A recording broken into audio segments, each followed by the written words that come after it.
putting open primaries onto the agenda. I think that there's not enough choice and competition in Westminster. There's not enough power for local people to decide who gets to represent them in Parliament.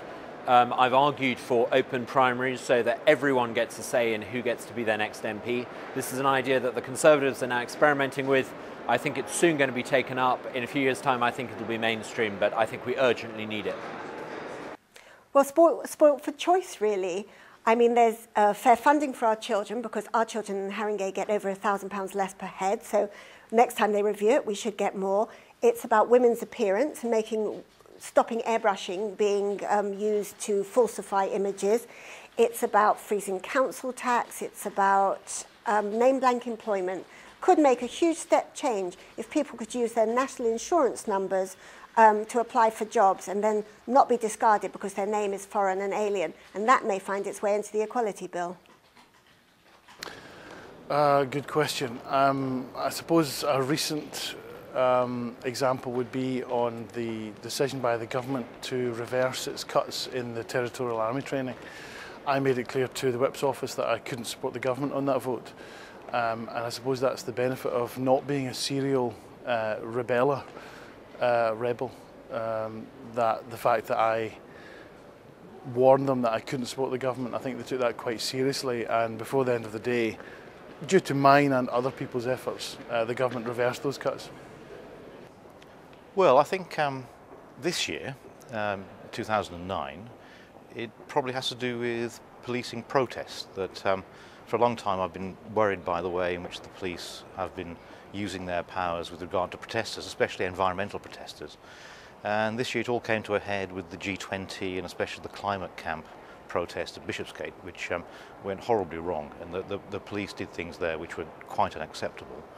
And I hope I've played a role in bringing that to light, and we've just had a report from the Inspectorate, Her Majesty's Inspectorate of Constabulary, which seems to be changing direction and putting the policing of protest on a different route, a route that respects people's right to protest as its starting point.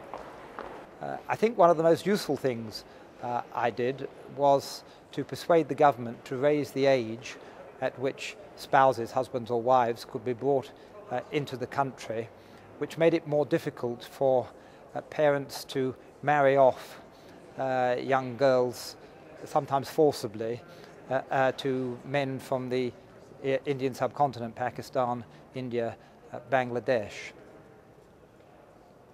I'm delighted to say it's the Gurkha rights, for the rights of Gurkhas who left the British Army before 1997.